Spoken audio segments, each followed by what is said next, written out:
ہانی میں نے اپنے والد کو نہیں دیکھا، تو بتا نا میرے ابو کیسے تھے؟ کہ نبی ہزاروں قطار رونے لگے، تو نے میری ماں کو اچھی طرح دیکھا، میں نے اپنی ماں کو اچھی طرح نہیں دیکھا، بتا نا میری ماں کیسی تھی؟ کہ میری بہن تو مکے میں رہتی، ہمارے نخرے نہیں مان۔ 6 سال کے محمد اپنی ماں کی قبر سے لپٹے ہوئے ہزاروں قطار رونے لگے، فرمایا میری ماں تو مجھے چھوڑ کے چلی گئی تھی۔ یا رسول اللہ بس کیجئے، یا رسول اللہ آگے مکے میں لوگ انتظار کرتے ہیں۔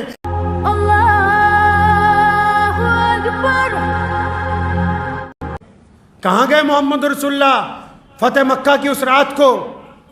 جس دن مکہ فتح ہوا کہاں گئے رسول اللہ صلی اللہ علیہ وسلم؟ پتہ ہے مسلمانوں، یہ تو پتہ ہے کہ صبح نہاری کھائی جائے گی کہ بریانی کھائی جائے گی؟ اتنا پتہ ہے کہ آپس میں بحث کرنی ہے کہ رفع دین ہوگی کہ نہیں ہوگی؟ اتنا پتہ ہے کہ ایک دوسرے کے خلاف تنقید کرنی ہے کہ کیسے تم نماز پڑھتے ہو کیسے نہیں پڑھتے؟ اتنا پتہ ہے کہ مسجدوں میں ایک دوسرے کی بے عزتی کرنی ہے؟ اتنا نہیں پتہ کہ رسول اللہ نے رمضان المبارک کے مقدس تیسرے عشرے میں مکے کو فتح کیا، اور فتح مکے کے بعد اس رات محمد رسول اللہ نے کس گھر میں قیام کیا ہے؟ کہاں رہے رسول اللہ صلی اللہ علیہ وسلم اس رات؟ کچھ پتہ نہیں، کہ فرصت نہیں ملی رسول اللہ صلی اللہ علیہ وسلم کو پڑھنے کی۔ یاد رکھو اگر رسول اللہ صلی اللہ علیہ وسلم کو نہیں جانیں گے نا تو پھر دنیا ہمیں اس طرح نوچ نوچ کے کھائے گی جس طرح کتے کسی گوشت کو نوچ کے کھاتے ہیں۔ اگر رسول اللہ صلی اللہ علیہ وسلم کو نہیں اپنے پاس رکھو گے، اگر یہ دامن چھٹ گیا ہاتھ میں سے۔ اس رات نبی علیہ السلام کو بڑے بڑے لوگوں نے کہا 10,000 کا لشکر ہے، ہزاروں لوگ ساتھ میں ہیں، خیمے لگے ہوئے ہیں، نبی علیہ السلام کی قیام گاہ بھی بنی ہوئی ہے، اور بڑے بڑے صحابہ کے گھر خود مکہ مکرمہ میں ہیں۔ 10 سال بعد اپنے شہر میں واپس آئے، سب نے کہا یا رسول اللہ ہماری کوٹھی پر۔ تو نبی علیہ السلام جب اس رات کو مکہ مکرمہ میں حضرت عباس نے فرمایا نا ہمارے ہاں چلے، تو نبی علیہ السلام نے منع فرمایا، اپنی سواری کو ایڑی لگائی، چل پڑے، نکلے وہاں سے۔ اب مکے میں ایک گھر ہے، ایک عورت رہتی ہے، اس کا نام ام ہانی ہے، ابو طالب کی بیٹی ہے، نبی علیہ السلام کی چچا زاد بہن ہے، غریب ہے، ٹوٹا ہوا گھر ہے اس کا۔ آدمی اس لیے چھوڑ کے چلا گیا کہ تو رسول اللہ کے دین پر کیوں چلی گئی؟ غربت میں زندگی گزار رہی ہے بچوں کے ساتھ۔ اب جس در نبی علیہ السلام مکے میں آئے، سارے گھر گھر میں اطلاع پہنچ گئی، اس گھر میں بھی خبر پہنچی ہوئی ہے کہ رسول اللہ آ گئے، آج مکے میں ان کی سرکار بن گئی۔ اب نبی علیہ السلام نے جب ادھر کا ارادہ کیا تو ادھر گھر میں کیا حالت ہے؟ اب بچوں کو جب وہ اپنے بھائی محمد صلی اللہ علیہ وسلم کے قصے سنا رہی ہیں کہ ہم نے بچپن اکٹھے گزارا ہے، وہ ہمارے گھر رہتے تھے، ہم نے اکٹھے وقت گزارا ہے، ہمارے ابا کو ان سے بڑا پیار تھا، وہ بڑی عظمت والے ہیں، وہ بچپن سے بڑی حیا والے ہیں۔ اب جب بچوں کو قصے سنا رہی ہے تو بچے، جو چھوٹا بچہ ہے اس نے کہا، بچے سوال بہت کرتے ہیں نا، اچانک بچے سوال بہت کرتے ہیں، تو ایک چھوٹے بچے نے سوال کیا، اماں آپ بار بار کہتی رہتی ہو کہ محمد صلی اللہ علیہ وسلم آپ کے بھائی ہیں، اگر یہ آپ کے بھائی ہیں تو پھر کیا ماموں ہمارے گھر نہیں آئیں گے، ہمارے یہاں نہیں آئیں گے؟ ام ہانی رضی اللہ عنہ فرماتی ہیں کہ میں بچے کی بات کا جواب نہیں دے سکی، میرے دل میں اندر سے رونا آیا، اور میرے دل میں خیال آیا کہ نبی علیہ السلام تو آج بہت زیادہ مصروف ہوں گے، اتنا بڑا لشکر ہے، اتنا بڑے لوگ ہیں، بیت اللہ کی فتح ہوئی، سارے معاملات دیکھنے، شہر کے معاملات، جنگ کے معاملات، ڈیفنس کے معاملات، سول کے معاملات، نبی علیہ السلام کے پاس تو اتنے لوگ ہوں گے، اتنے مقدمات ہیں، اب ان کو کیا یاد ہوگا کہ ایک غریب بہن مکے میں رہتی ہے؟ تو فرماتی ہیں کہ میں اپنے بچوں کو ویسے ہی دلاسا دیا کہ ہاں بیٹا ہاں آئیں گے، تو دروازے پہ کسی نے دستک دی، تو فرماتی کیونکہ میں غم میں تھی نا تو میں نے ذرا زور سے آواز سے پوچھا کون ہے دروازے پر؟ بھئی اس رات کے پہلے پہر کون آ گیا؟ عشاء کی نماز کے بعد کون ہے یہ دروازے پر؟ ہمارا تو کوئی مکے میں پرسان حال نہیں ہے، بچوں کا باپ چھوڑ کے چلا گیا کہ مسلمان کیوں ہو گئی، کوئی پرسان حال نہیں ہے، کون آ گیا اس وقت رات کو؟ فرمایا جب دستک ہوئی میں نے سوال کیا تو ادھر سے آواز آئی کہ ہانی دروازہ کھولو نا، میں تمہارا بھائی محمد الرسول اللہ۔ نبی علیہ الصلوۃ والسلام اس رات اپنی اس غریب بہن کے گھر، مکہ فتح کیا ہے مسلمانوں، کوئی معمولی فتح نہیں ہے، یہ جاہ و جلال کا دور ہے رسول اللہ کا، ساری دنیا پست ہو گئی ہے، بڑے بڑے محل نیچے قدموں کے اندر پڑے ہوئے ہیں، لوگ اپنی کوٹھیوں کے دروازے پہ کھڑے ہیں کھانے لیے ہوئے کہ رسول اللہ آئیں گے۔ رسول اللہ اس رات اگر پہنچے تو اپنی غریب بہن کے گھر پہنچے۔ ہانی کہتی کہ جب میں نے دروازہ کھولا نا 10 سال بعد اپنے بھائی کو دیکھا تو میں زارو قطار رونے لگی، نبی علیہ السلام بھی رونے لگے۔ فرمایا ہانی حضرت عباس نے کہا تھا چچا نے کہ میرے گھر چلو، اور بڑے بڑے چودھریوں نے کہا یا رسول اللہ ہمارے گھر چلے، تو میرا تو گھر مکے میں نہیں ہے۔ فرمایا میرا کوئی مکے میں گھر نہیں، لیکن میرے دل میں آیا کہ میری بہن تو مکے میں رہتی، تو میں اپنی بہن کے گھر کیوں نہ جاؤں۔ حضرت ام ہانی رضی اللہ تعالیٰ عنہ حیران ہے، ہو سکتا ہے کوئی ملک کا بہت بڑا مملکت کا صدر بن جائے، کوئی آج کوئی وزیر بن جائے، کوئی بڑا افسر بن جائے، اور جیتنے کے بعد اپنی کسی غریب بہن کے دروازے پہ پہنچ جائے، اپنے کسی غریب کے دوست کے دروازے پہ پہنچ جائے رات کو۔ نبی علیہ السلام کی فتح مکہ نے دنیا کو جینے کا ڈھنگ دیا ہے، بتایا کہ جیتے کیسے ہیں، زندگی کس کو کہتے ہیں۔ آپ صلی اللہ علیہ وسلم اپنی بہن کو دیکھ کے بہت آپ صلی اللہ علیہ وسلم کی آنکھوں میں آنسو آئے۔ ابھی مکے کے لوگوں نے اتنا ظلم کیا کہ بھائی بہن سب چھٹ گئے، اندر تشریف لے گئے۔ فرمایا میرے دل میں ایک اور بات تھی ہانی، میں نے یہ سوچا کسی چودھری کے گھر جائیں گے، کسی سردار کے گھر جائیں گے، بڑا تکلف رہے گا، میں نے سوچا اپنی بہن کے گھر جاؤں گا نا تو کوئی تکلف نہیں ہوگا، جہاں دل چاہے گا بیٹھیں گے، جیسے دل چاہے گا باتیں کریں گے، اپنے گھر تو کوئی تکلف نہیں ہوتا۔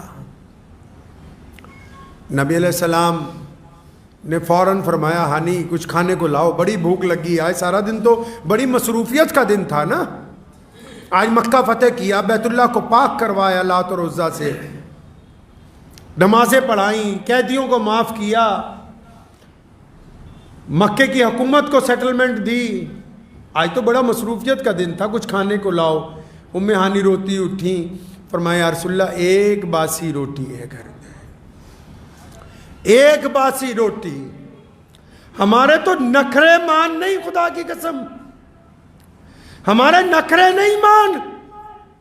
ہم جب دسترخوان پہ بیٹھتے ہیں نا، ہمیں ان سبزیوں کو دیکھ کے، کبھی ان 4-5 کھانوں کو دیکھ کے دل میں خیال آیا کہ رسول اللہ صلی اللہ علیہ وسلم کے سامنے کتنی طرح کا سالن رکھا گیا ہے، آیا کبھی دل میں خیال؟ نبی علیہ الصلوۃ والسلام کا ایک قاعدہ تھا کہ آپ صلی اللہ علیہ وسلم باسی کھانا نہیں کھاتے تھے۔ ایک مرتبہ کھایا ام ہانی کے گھر اس دن رات کو، فرمایا رسول اللہ باسی روٹی ہے، لے آئی، پانی سے دھوئی، نرم کیا روٹی کو۔ دو جہاں کے مالک ہیں محمد رسول اللہ صلی اللہ علیہ وسلم۔ اور آپ کو ایک تاریخی بات بتا دوں، دل پہ لکھ کے لے جائیے، یہ جو فکر و فاقہ رسول اللہ نے کاٹا ہے، یہ جو رسول اللہ نے غریبی دیکھی ہے، یہ اختیاری تھی، سمجھتے ہو خود مانگ کے لی ہے، یہ ویسے نہیں تھی۔ وہ چاہتے تو ان کے مسلح کے نیچے خزانے پڑے رہتے تھے، وہ چاہتے تو احد پہاڑ کو سونے کا بنا دیا جاتا، یہ اختیاری تھی، نبی علیہ السلام نے پسند فرمائی، فرمایا میں غریبوں کے ساتھ رہنا چاہتا ہوں، یہ غیر اختیاری نہیں تھی۔ تو نبی علیہ السلام کو جب وہ باسی روٹی پیش کی گئی نا، تو نبی علیہ السلام نے پتہ ہے کچھ نہیں، پھر بھی اپنی بہن کو کہا، فرمایا ہانی تجھے تو پتہ ہے میں بنا سالن کے کھانا نہیں کھاتا، کوئی سالن والن بھی ہو۔ ہانی رو رہی ہیں، فرمایا یا رسول اللہ تھوڑا سا سرکہ ہے، سرکہ پڑا ایک برتن میں تھوڑا سا، آپ کہیں تو میں لاؤں؟ فرمایا ہاں سرکہ تو بہت اچھا سالن ہے، وہی لاؤ۔ تو نبی علیہ السلام نے سرکے کے ساتھ اس رات ایک باسی روٹی حضرت ام ہانی رضی اللہ تعالیٰ عنہ کے گھر پہ کھائی۔ آپ صلی اللہ علیہ وسلم کے اس گھر میں جانے کے وقت جو اصل بات آپ کو بتانی ہے اس کو سنیے دل تھام کے، اور پھر اپنی زندگی کا تجزیہ بھی کیجئے گا۔ اگر کوئی بندہ جماعت میں چلا جائے، چلہ لگا کے واپس آئے، تو اپنے گھر والوں کو کیا کہے گا؟ کہ کوئی بچہ مدرسے میں پڑھتا ہو، دارالحدیث میں پڑھ کے آ جائے، حافظ بن کے آ جائے، یہ جو جماعت سے آئے گا نا، اس نے کہنا ہے اپنی اماں کو اماں نماز پڑھا کر۔ اگر کوئی مدرسے سے آ جائے نا کہ بہن کو سر پر وٹا رکھا کر۔ اگر کوئی افسر لگ جائے، کوئی منتری بن جائے، تو وہ کیا کہے گا؟ اول تو جائے گا ہی نہیں اپنی غریب بہن کے گھر، جائے گا بھی تو اپنی ڈینگیں ہانکے گا کہ میرے پاس اتنی وزارتیں ہیں، اتنے میرے پیے ہیں، فلاں فلاں افسر کی بدلی کر دی، یہ کر دیا وہ کر دیا میں نے۔ اور اگر کوئی بیپاری ہو، کوئی بیپاری ہو، غرور تو بہت طرح کا ہوتا ہے میاں، غرور تو نمازیوں کو بھی ہوتا ہے، غرور تو دولت مندوں کو بھی بڑا ہوتا ہے، غرور تو افسروں کو بھی بڑا ہوتا ہے، غرور تو حسن والوں کو بھی بڑا ہوتا ہے، الگ الگ طرح کا غرور ہوتا ہے۔ اگر کوئی بیپاری اپنی بہن کے گھر چلا جائے، کیا کہے گا؟ کیا باتیں کرتا ہے جا کے؟ تو کیا باتیں کرتا ہے جا کے اپنی بہن کے گھر؟ اچھا تم تو یہ کہتے ہو اوہو تیری لڑکی ذرا قد میں چھوٹی ہے، نہیں تو میں اپنے بیٹے کے لیے لے لیتا، بہانے بناتا ہے، بے ایمان ہے تو، بہانے بناتا ہے۔ اب اپنی بہن سے، رشتہ داروں سے 4 پیسے آ گئے نا، اب یہ سوچتا ہے لڑکا وہاں بھی آؤں گا جہاں سے 4 چکے ملے۔ وہ 4 چکے نہیں ہوں گے، وہ لعنت کے 4 ٹائر ہوں گے جو جب چلتے ہیں تو دنیا کو بتاتے ہیں کہ یہ دہیز کی گاڑی پہ بیٹھ کے آ کے میاں صاحب لوگوں کو تبلیغ کر رہے ہیں، یہ وہ میاں ہیں۔ کیا کہتا ہے جا کے بیپاری آدمی اپنے گھر والوں کو، رشتہ داروں کو؟ ارے تم کاروبار کرو یار، میں نے بزنس کیا، اتنا فائدہ ہو گیا، تم فلاں کام کر لو، ہول سیل میں فلاں چیز لے آؤ۔ اور اگر غلطی سے کوئی پروفیسر لگ جائے، کوئی افسر لگ جائے کسی خاندان میں، تو مصیبت ہی آ جائے گی۔ وہ جہاں جائے گا اس نے ایک ہی بات کرنی ہے، کیا تم پڑھتے نہیں ہو؟ پڑھا کرو نا، UPSC کی تیاری کرو، پڑھو۔ تم کون سی ایئر میں پڑھ رہے ہو؟ کون سا سبجیکٹ ہے تمہارے پاس؟ ایسی باتیں ہوتی ہیں نا جب کوئی آدمی اپنے رشتہ داروں کے گھر جاتا ہے، 10 سال بعد جاتا ہے، اور پھر اور کیسی باتیں کرتا ہے، اوہو یہ کپڑے تمہاری بھابھی نے کہا ریمنڈ کے خریدنے، وہیں سے لایا ہوں، یہ گاڑی خریدی 50 لاکھ کی، مجبوری تھی، بچے مان نہیں رہے تھے۔ اپنی ڈینگیں ہانکتا ہے، جن میں خود کوئی خاصیت نہیں ہوتی۔ لوگ چاہتے ہیں کہ ہمارے مکان کی تعریف ہو، ہمارے کپڑوں کی تعریف ہو، ہمارے کاروبار کی تعریف ہو۔ آؤ اس رات دیکھتے ہیں کہ نبی علیہ الصلوۃ والسلام نے اپنی بہن کو کیا کہا۔ تو نبی ہیں، ان کے پاس تو سارا دین ہے۔ بہن کو ایک آدھی دعا بتا دیتے، خزانے مل جاتے۔ بہن کو بتا دیتے کہ فلاں نماز میں یہ تسبیح اور اضافہ کر لے، قسمت اور پلٹ جاتی۔ کیا کہا ہوگا؟ کبھی سوچا ہے آپ نے؟ کبھی جا کے پوچھا ہے کسی مولوی سے کہ پیارے نبی علیہ الصلوۃ والسلام اس رات سیدنا ام ہانی کے جب گھر پہ پہنچ گئے تو کیا کہا محمد الرسول اللہ نے اپنی بہن سے؟ آؤ مسلمانوں دل تھام کے سنو۔ جب ام ہانی نے کہا یا رسول اللہ آپ کا بستر لگا دیا، ایک چٹائی کھجور کی بچھا دی گئی، ایک پھٹا بوریا بچھا دیا گیا، یا رسول اللہ آپ کا بستر لگا دیا، آپ تھکے ہوئے ہیں، آپ آرام کریں۔ تو نبی علیہ السلام جب اپنے بستر پر بیٹھے تھے نا، تو علیہ السلام نے فرمایا ہانی آج آرام نہیں کرنا ہے، تو بھی تو آ نا، یہاں میرے سامنے بیٹھ۔ اپنی بہن کو اپنے سامنے بٹھایا، بھانجے بھی آ کر بیٹھ گئے، نبی علیہ الصلوۃ والسلام کی بہن کے بچے بھی بیٹھ گئے۔ اب نبی علیہ الصلوۃ والسلام ادھر دنیا داروں کو دیکھو، جو جس لائن کا ہے وہ اسی لائن کی ڈینگیں ہانکتا ہے۔ تو نبی علیہ الصلوۃ والسلام نے اس رات کیا کہا؟ ام ہانی سامنے بیٹھی ہیں، نبی علیہ الصلوۃ والسلام تشریف فرما ہیں۔ مسلمانوں، نبی علیہ السلام نے ایسی بات کہی اس رات، میرا ایمان ہے کہ آسمان پھٹ گیا تھا، زمین کی چھاتی چر گئی تھی. اپنی بہن کو سامنے بٹھایا اور بٹھانے کے بعد کہنے لگے ہانی تجھے پتہ ہے کہ میری پیدائش سے چند مہینے پہلے میرے ابا حضرت عبداللہ کا وصال ہو گیا, وہ اس دنیا سے چلے گئے.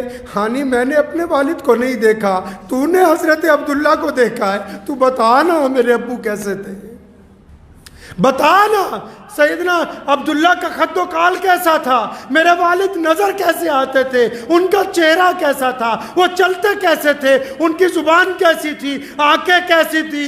ام ہانی کہتی اللہ کے نبی زاروں قطار رونے لگے کہ میں نے اپنے والد کو نہیں دیکھا, کچھ تو ہی بتا مجھے میرے ابا کے بارے میں. ہانی کہتی ہے میں بتاتی ہوں کہ حضرت عبداللہ اتنے پیارے تھے. حضرت عبداللہ کا قد و کاٹ بڑا خوبصورت تھا, ان کی چال بڑی درمیانی تھی, ان کا لہجہ بڑا میٹھا تھا. فرمایا جب میں ان کے والد کے تمام صفات بیان کرتی ہوں نا, ابھی باپ کی باتیں ختم نہیں ہوتی. نبی علیہ السلام کی آنکھوں میں پھر آنسو ہیں. فرمایا تجھے پتہ ہے میں 6 سال کا تھا, میری ماں سیدہ آمنہ مجھے چھوڑ کے چلی گئی. تو مجھ سے 10-15 سال بڑی ہے, تو نے میری ماں کو اچھی طرح دیکھا, میں نے اپنی ماں کو اچھی طرح نہیں دیکھا. بتانا میری ماں کیسی تھی, بتانا سیدہ آمنہ تھی کیسی. مسلمانوں محمد رسول اللہ نے اس رات اپنے ابو کو یاد کیا, اپنی امی کو یاد کیا, اپنے دادا کو یاد کیا, اپنے بھائیوں کو یاد کیا, اپنے چچا کو یاد کیا, اور کائنات کے لوگوں کو سمجھا دی یہ بات, یہ بتا دیا تمہیں کہ جب تم اونچے مقام پر بھی پہنچ جاؤ تو پھر ان کو یاد کرنا جو اس وقت تمہارے ساتھ تھے جب تمہارے ساتھ تھا کوئی نہیں. حضرت محمد رسول اللہ 6 سال کے ہیں, امی چلی گئی. کتنے سال کے بھائی؟ 6 سال کے امی چلی گئیں. ام ایمن ساتھ میں ہیں. فرماتی ہیں کہ میں جب حضرت آمنہ کی تدفین کے بعد نیچے آئی تو رسول اللہ نظر نہیں آتے, 6 سال کے ہیں, کہیں غائب ہو گئے. اور پھر دیکھا کہ ابوا پہاڑی کے اوپر سے رونے کی آواز آ رہی, میں بھاگ کے اوپر گئی تو 6 سال کے محمد اپنی ماں کی قبر سے لپٹے ہوئے. فرمایا امی تو مجھے چھوڑ گئی. فرمایا تو مجھے کیوں چھوڑ کے چلی گئی. اور پھر اس 6 سال کے بعد مسلمانوں 63 سال کے محمد مدینے سے مکے چلے حجۃ الوداع کے لیے. اس ابوا پہاڑی کے قریب سے گزرے, 1,24,000 کا لشکر, 1,24,000 کا لشکر رواں دواں ہیں. محمد رسول اللہ نے جب ابوا پہاڑی کو دیکھا اپنی اونٹنی موڑی, ابوا پہاڑی پر رکے, اپنی ماں کی قبر کے پاس اترے, بیٹھ کے ہزاروں قطار رونے لگے. فرمایا میری ماں تو مجھے چھوڑ کے چلی گئی تھی. 63 سال کے محمد پھر بچوں کی طرح روتے. 1,24,000 کا لشکر رک گیا, حیران ہے, پریشان ہے, ہزاروں قطار لوگ رو رہے ہیں. نبی علیہ السلام نے یہ دونوں گھٹنے اٹھائے, سر اس میں رکھا, اپنی ماں کی قبر پہ ہاتھ پھیرا. فرمایا اماں تو مجھے چھوڑ کے نہیں چلی گئی. سارے حیران ہیں, سنو تمہارے نبی نے کیا کیا. مسلمانوں نبی علیہ السلام نے یہ کیا جب بہت دیر ہو گئی روتے روتے نا, جب 63 سال کے تھے, جب ابوا پہاڑی پر رکے تو سیدنا ابو بکر نے ایک بار پھر آ کے جب ڈالی, یا رسول اللہ بس کیجئے, یا رسول اللہ آگے مکے میں لوگ انتظار کرتے ہیں. ارے قربان جاؤں محمد صلی اللہ علیہ وسلم پر. تاریخی بات کہی سیدنا ابو بکر پہ. فرمایا ابو بکر آج میں نہیں جاؤں گا, آج کی رات یہیں ابوا پہاڑی پر اپنی ماں کی قبر کے پاس بستر لگا کے رہوں گا, آج میں اپنی ماں کے پاس نہیں چاہتا. میں یہ رسول اللہ کا دین ہے مسلمانوں, یہ رسول اللہ کا دین ہے. انہوں نے ہمیں سمجھایا ہے کہ حکومت میں رشتے کیسے نبھانے, انصاف کر کے, معاف کر کے, رشتہ داریوں میں رشتے کیسے نبھانے, ان کو اپنا وقت دے کے ماں باپ سے کیسے رشتے نبھانے, ان کے لیے اپنا وقت قربان کر کے جو چلے گئے ان سے رشتے کیسے نبھانے, ان کو یاد کر کے رسول اللہ نے قدم قدم پہ مسلمانوں اپنے کردار سے ہمیں تربیت دی ہے. اگر اب بھی مسلمانوں کو دین سمجھ نہیں آئے گا تو کوئی فتویٰ, کوئی مسئلہ ان کو دین سمجھا نہیں سکتا ہے. یہ آج کے دن کے واقعات ہیں, رمضان کے, اس عشرے کے, آخری عشرے کے. تو دعا کیجئے کہ ہمیں نبی علیہ الصلوۃ والسلام کی اس زندگی سے اللہ سیکھنے کی توفیق عطا فرمائے، اللہ ہمیں اپنی زندگی میں جھانکنے کی توفیق دے۔